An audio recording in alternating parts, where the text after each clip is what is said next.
Hello, and welcome to One-on-One with Buddy and Veronica. Hey, Buddy's not here with me today. There are times that we feel led in our spirit to have special guests, and we have a very special guest today, and his name is Joe Kerns, and he is the director of Pathways Pregnancy Resource Center. This is something that is very near and dear to our hearts, that we as a ministry, Deaf Song Ministries, champion the unborn. And you're going to hear a little bit about Pathways Pregnancy Resource Center, which is located in Bristol, Tennessee. Joe's going to elaborate on that just a bit, and also their mission statement. But we're really going to dive into his personal testimony, which when I first heard this testimony, it brought tears to my eyes, and I know it will as you as well.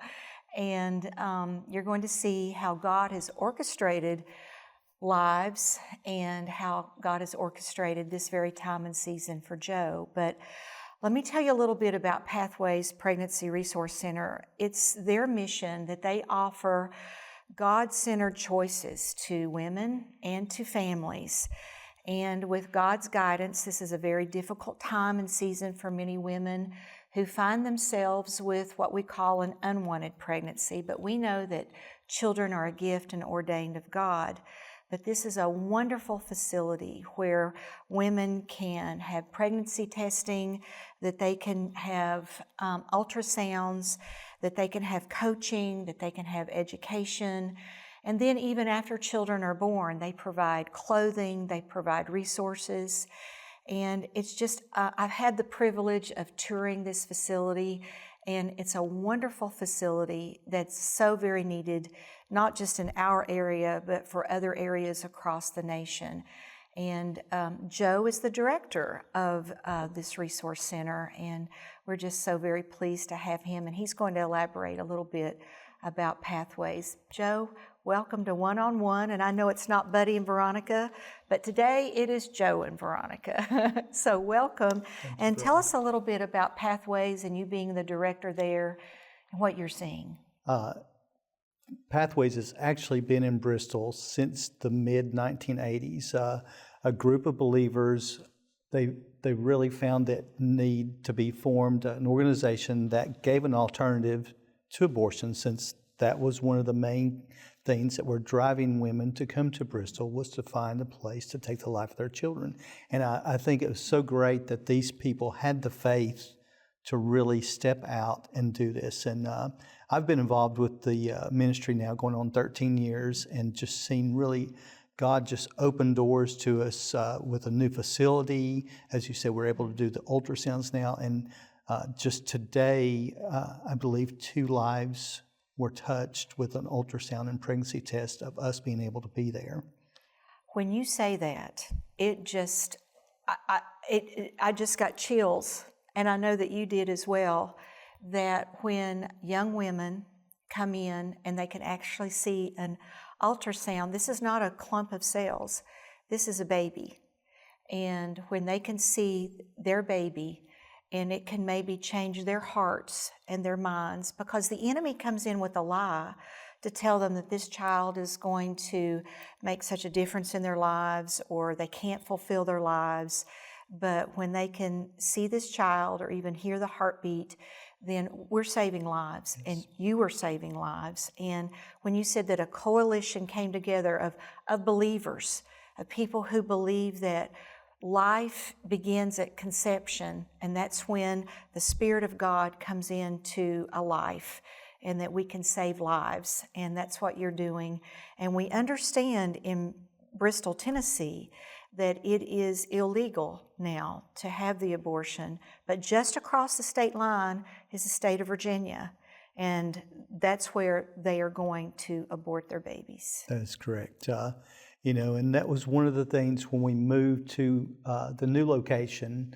We really wanted to reach those that were coming.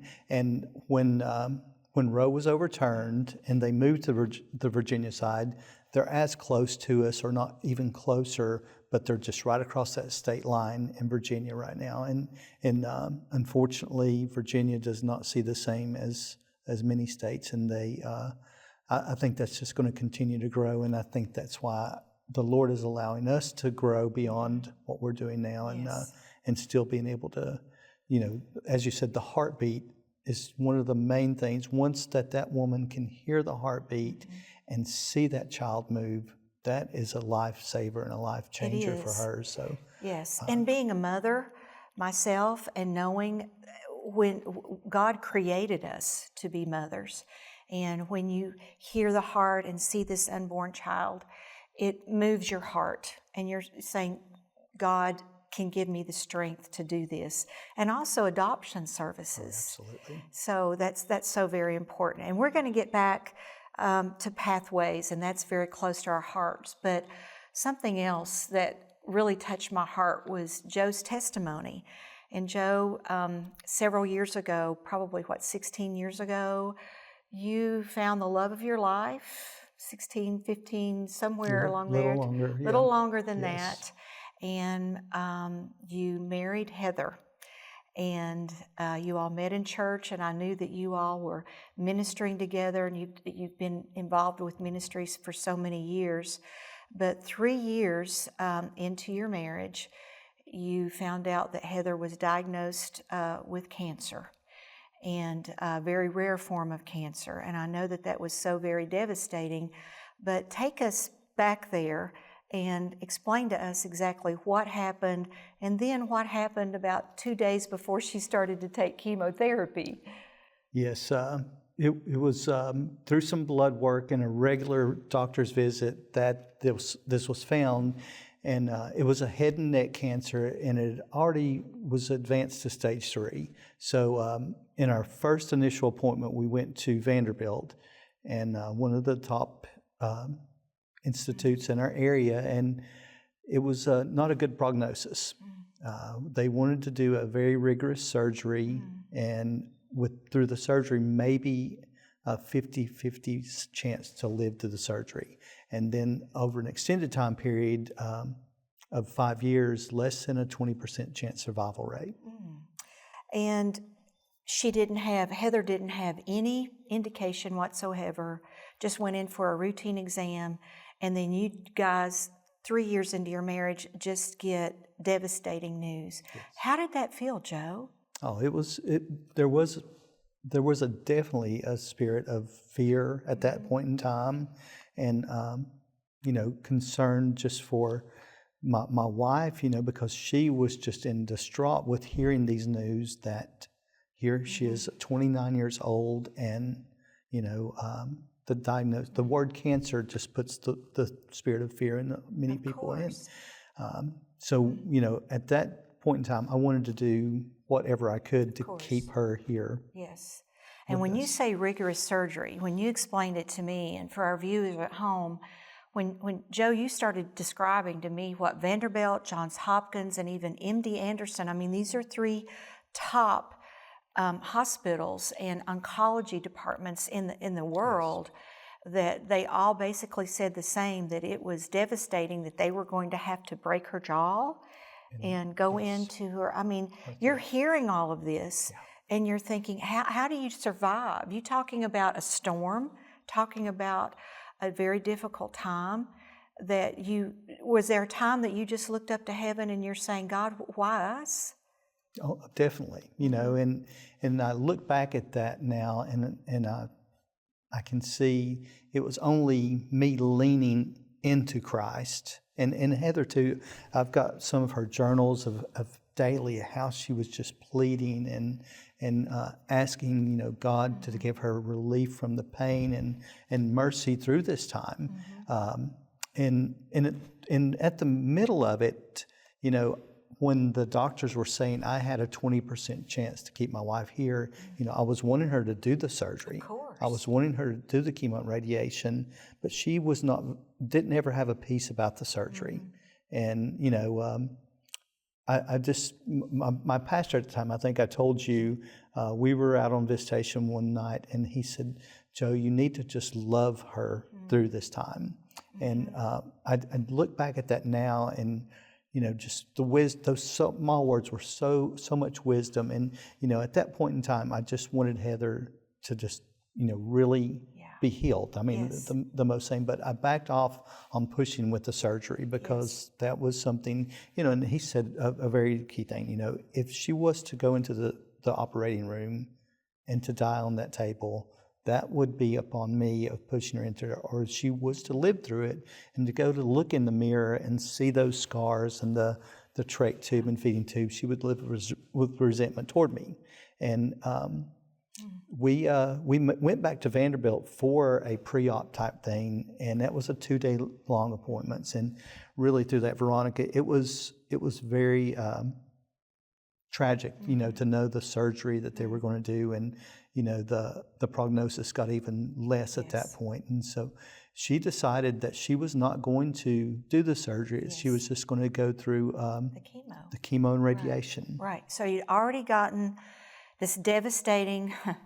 I mean, you can only imagine. Your faith is shaken through this. We are people of faith. We're believers. We know that God heals. We've seen it. We know that God is a merciful God. But then when you get such a diagnosis like this, you're actually looking up saying, God, what do we do now? But then 2 days before she was to go into chemotherapy, she came and told you something very special, didn't she? Yes, she did. Very shocking and very special. She had actually come into the living room and asked me a question, about when she had had her last period. And we did not know this because with the 2 months of appointments between Johns Hopkins. You're in a whirlwind. Yes. Yeah. And so the very next day she went to a friend of ours that was a pharmacist and had a pregnancy test and called me at my office then and said, "Are you sitting down?" And I said, "I am." She said, "I am pregnant." Wow. And so that changes the whole dynamic. Yes. Because when you're going to have a baby and you go into chemotherapy, the baby doesn't survive. So you had a doctor to tell you what to do, didn't you? We did, because she was going to be able to do chemo and radiation at Bristol and not have to go to one of the bigger universities. And once that the doctors found out that she was with child, they were hands off at that point and sent us back to Vanderbilt. And really, it was a female doctor, and she is one of the top head and neck oncologists in the world. And she had to look at Heather and tell her, medically, I have to tell you to terminate your pregnancy. Wow.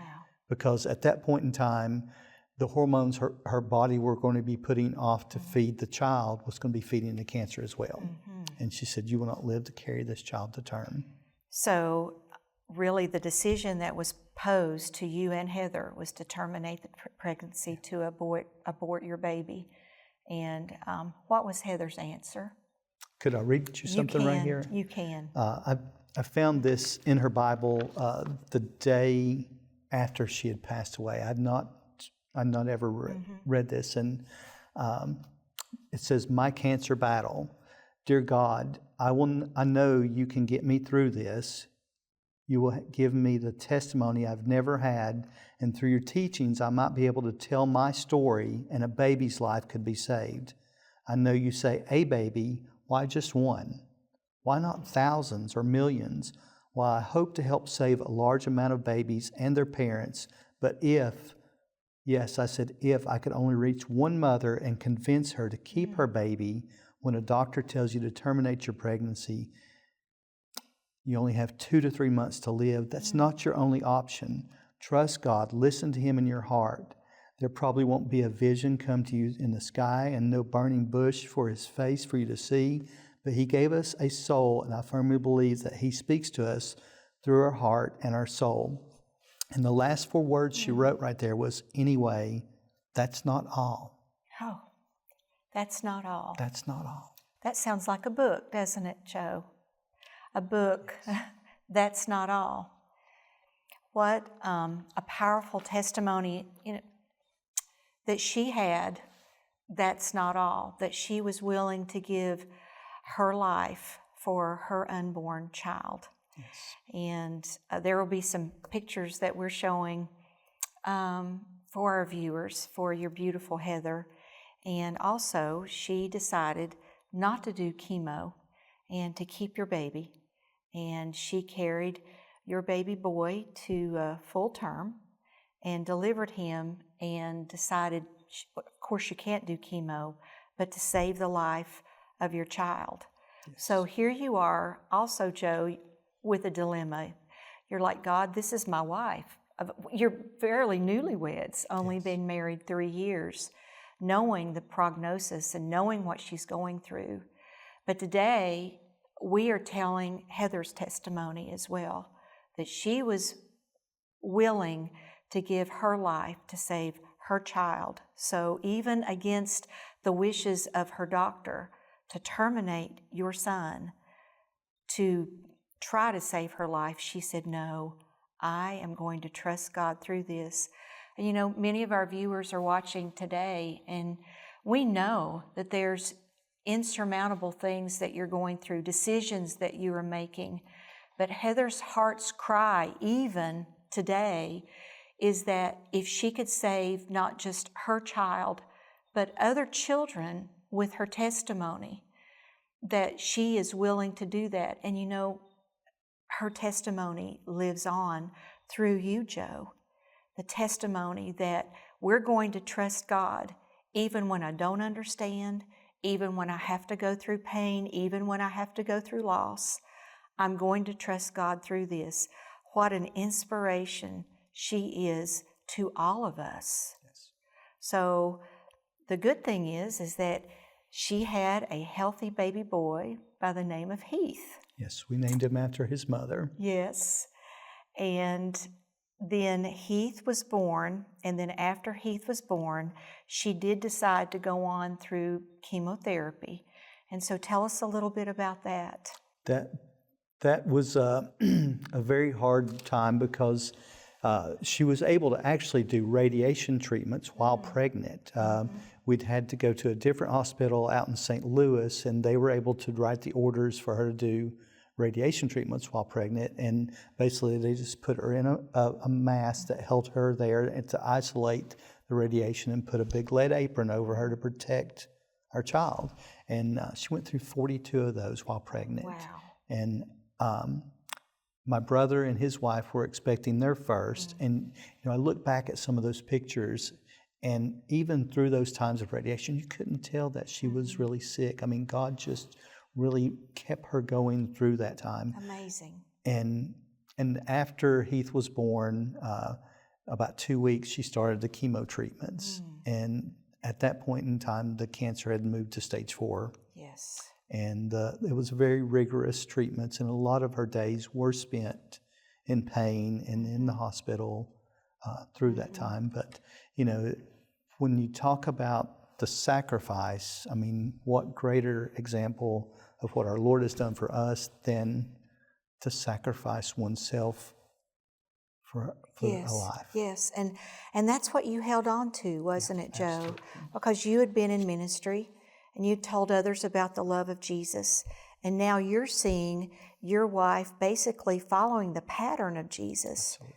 Just to give her life for, it's easy to give your life, I guess, for somebody that you love, but how Jesus gave his life for the ones who crucified him, who didn't love him, and the inspiration that we can follow from his example. But her heart and her example of how she wanted your child and your baby to live and to give that life, that she gave her life. And she did this for about 10 months, didn't she? Yes. Yes. And then towards the very end, they seen that the chemo was not doing any good, and so the last few months of her life, were pretty much in pain, but she still loved our child so much. I mean, she didn't have the strength to really hold him like she would, but I would just take him and lay in the bed with her and just let her just rub his little head and stuff. And he was very loved, and he knows he's very loved. Yes. Now, tell us now about this baby, Heath, how God has just out of God gives us beauty for ashes, is what he says. I know you lost Heather, but we know where she is, and I read what she also wrote to you. And you didn't read this until a day after she had passed away, and I had the privilege of reading it. And one of the things that was so personal, how she told you to keep going, but at the end she said, if you're reading this, you know that I am now seeing the face of Jesus. Yes. And when I read that, I thought, wow, she is encouraging me, even years after her passing, that Joe, keep going and raise our son in the fear and the admonition of Jesus Christ, because I've made it. Yes. I've gotten my reward, but now I'm seeing the face of Jesus. And Joe, keep on keeping on and tell others what God can do for them.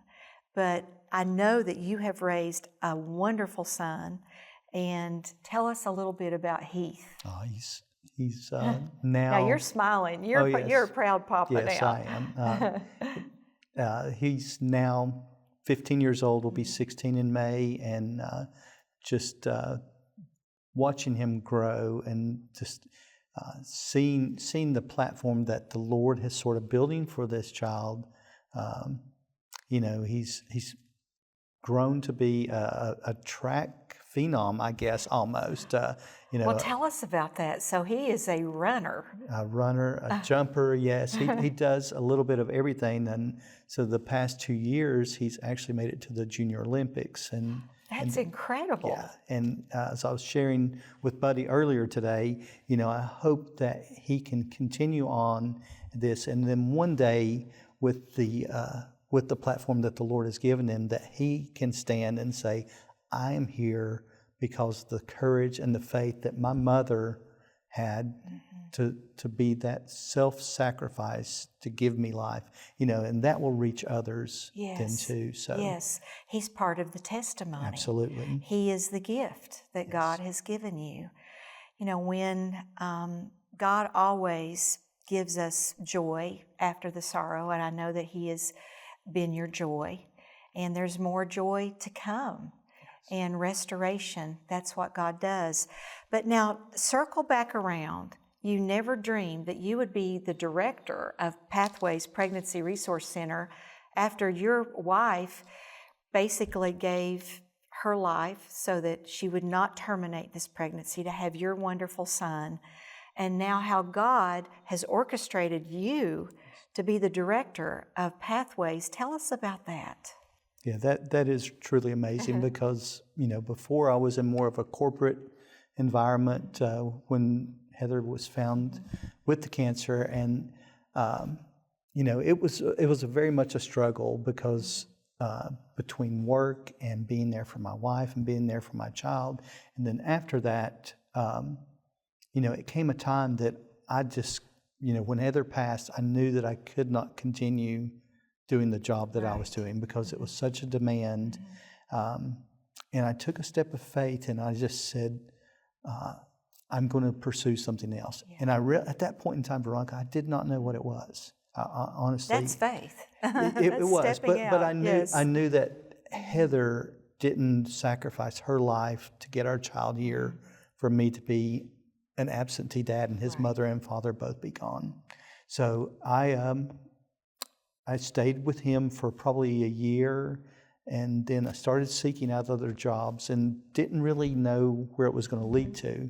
But I entered a local, it was called the Dream College Giveaway by a local Christian radio station, and sort of told this story, and I was chosen as one of the 5 finalists. And guess what happened there? Yes. Then you went on. I won and went on to King University and got my business, my bachelor's in business administration. Yes. And even before I graduated, I was offered this position to be the director. And did they know your story, Joe? Yeah. Yes. So you were the man for the job. Yeah, it is a calling. It is a calling. It's a ministry. Yes. And how God has just circled this back around. We've just only got a few more minutes, Joe, but if you'll just look at our viewers and just tell them about Pathways, and really, if there are young women out there, you need help, this is where you need to be. Absolutely. And with our ministry, there is no pressure. We are very non-judgmental. We want to share the love of Christ with them through their pregnancy and through their time of uncertainty. And that's such a great thing to be able to do, and not just to preach at them, but to let them feel the love of Christ when they enter into that place. Yes. And it really, I've saw in my time there, girls change. And it's not through anything that Joe said or anything to anybody said, but it's Christ working through our ministry. And really, these young girls now, we've heard a lot, especially over this past few months, of reproductive freedoms and rights. And, according to what God says, there is only one thing that a mother should do. But I think we're going to continue to see that rise. But, as with us being right there on that state line, I pray that more girls can come to Pathways and be able to step through the threshold of that door and have one of our ladies talk to them and get in that ultrasound room and hear that heartbeat and those lives be saved. Absolutely. I've been in the facility, and you can feel the presence of God when you walk in. Life. That's what Jesus is all about, to give life and to give it more abundantly.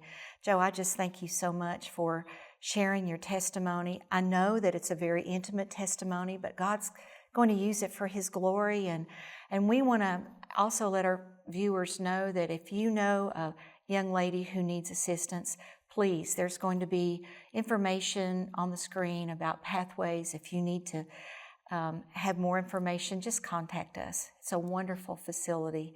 Well, thank you for allowing us to come into your home to give this beautiful testimony. Until we see you again this time next week, remember, God is always faithful. Hey, it's always great to get to come to you and thank you for the many years you've supported this ministry through your prayers, through your financial support, just through loving us through this time. And we just thank you that you open your homes up, that we can bring the good news of the gospel every week. And we just count it an honor to do that. We are truly humbled to receive your praise reports of salvation and healing, and we are so excited to usher in this great end-day harvest with you, great harvest of souls. Just know the very best is yet to come. We hope this program has enlightened and enriched your life. This ministry is made possible by the grace of God and your generous financial support. If you would like to partner with our ministry to spread the good news of the gospel of Jesus Christ, write, call, or visit our website at www.buddyandveronica.com. We look forward to visiting with you again soon. Until then, remember, God is always faithful.